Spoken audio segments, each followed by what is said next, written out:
আসসালামু আলাইকুম। আমি আজকে আপনাদেরকে পাটিসাপটা পিঠা বানিয়ে দেখাবো। এখানে আমি 800 গ্রাম লিকুইড মিল্ক নিছি আর 2 ডাল স্পুন পাউডার মিল্ক নিছি। এখন দুটাকে একসাথে মিক্স করি। আসলে পাটিসাপটা পিঠাটা তো সবারই কম বেশি জানা আছে, তারপরেও আমি একটু বানিয়ে দেখাই।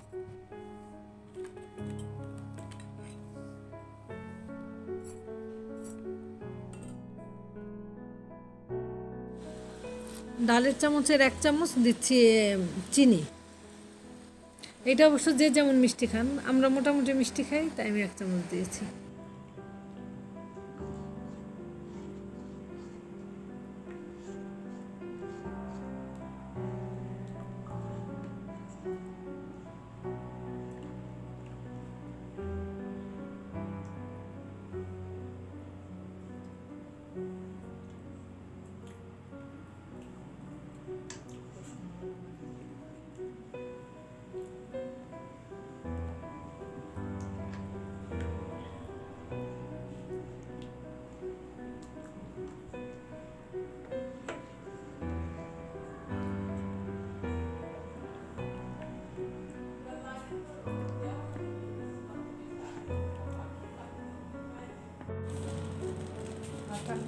ঘন হয়ে আসছে, এই পর্যায়ে আমি 2 টিস্পুন চালের গুঁড়া দিব। চালের গুঁড়া আরেকটা কাপে করে পানি দিয়ে গুলে তারপরে আস্তে আস্তে দিব আর নাড়ব।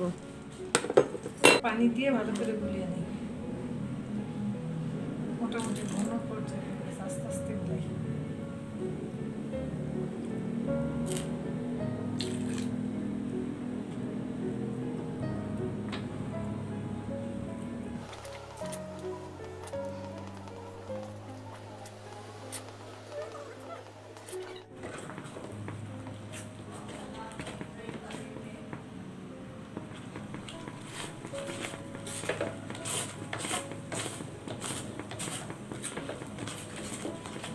খিসাটা এই পর্যায়ে আসলে আমাদের মনে করতে হবে যে আমাদের খিসা হয়ে গেছে।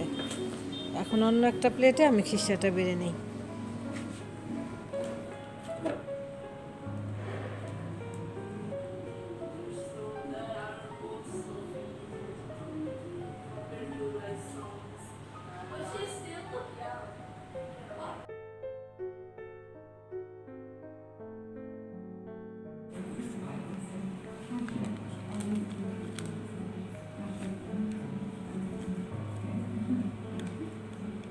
এখানে আমি 2 কাপ চালের গুঁড়ি ইউজ করছি।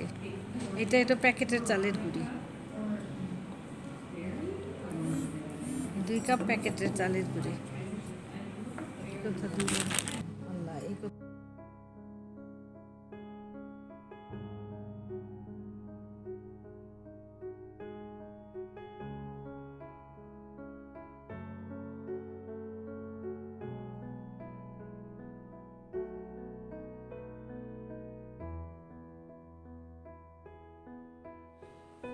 এখন এর মধ্যে প্রয়োজন মতো লবণ মিক্স করি।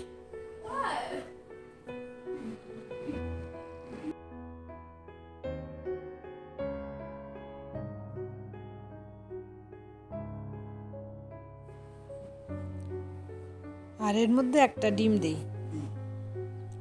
দিয়ে ভালো করে ফেটি।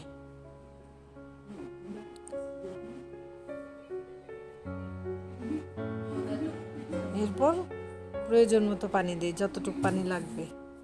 আপনারা ঘনত্ব দেখলেই বুঝতে পারবেন যে কতটুকের মধ্যে কতটুকু পানি মিশাইছি আমি।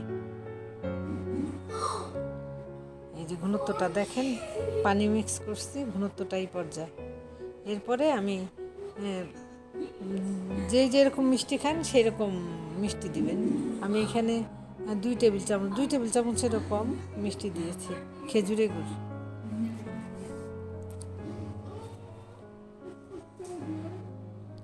আর গুড় মিশানোর পরে দেখা যায় আটাটা আরও অনেক পাতলা হয়ে যায়। যে গুড় মিশানোর পরে পাতলা হয়ে গেছে, তো এখানে ঘন ছিল কিন্তু গুড় মিশানোর পরে পাতলা হয়ে যায়। আর এইটাই হলো পারফেক্ট। আটা যদি একটু এরকম থাকে তাহলে রুটিটা নরম হয়, আর আটা ঘন হয়ে গেলে রুটিটা শক্ত হয়ে যাবে, খাইতে ভালো লাগে না, আটা আটা হবে। আমি এখন পিঠা বানানো শুরু করে দিই। ফ্রাই প্যান গরম করার পরে আমি একটু তেল মুছে নিই। তেল দিয়ে সামান্য তেল দিয়ে একটু কড়াইটা ভালো করে মুছে নেই, যাতে রুটিটা ফ্রাই প্যানের সাথে আটকে না ধরে। তারপরে আমি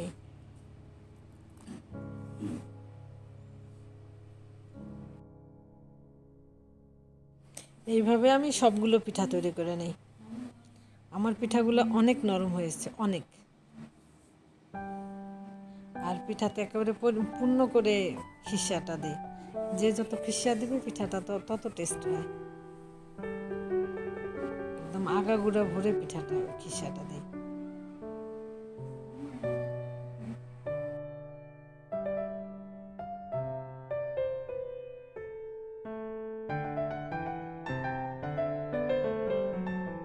তাড়াতাড়ি করে টেনে আর কয়েকটা পিঠা তৈরি করে দেখিয়ে দিলাম।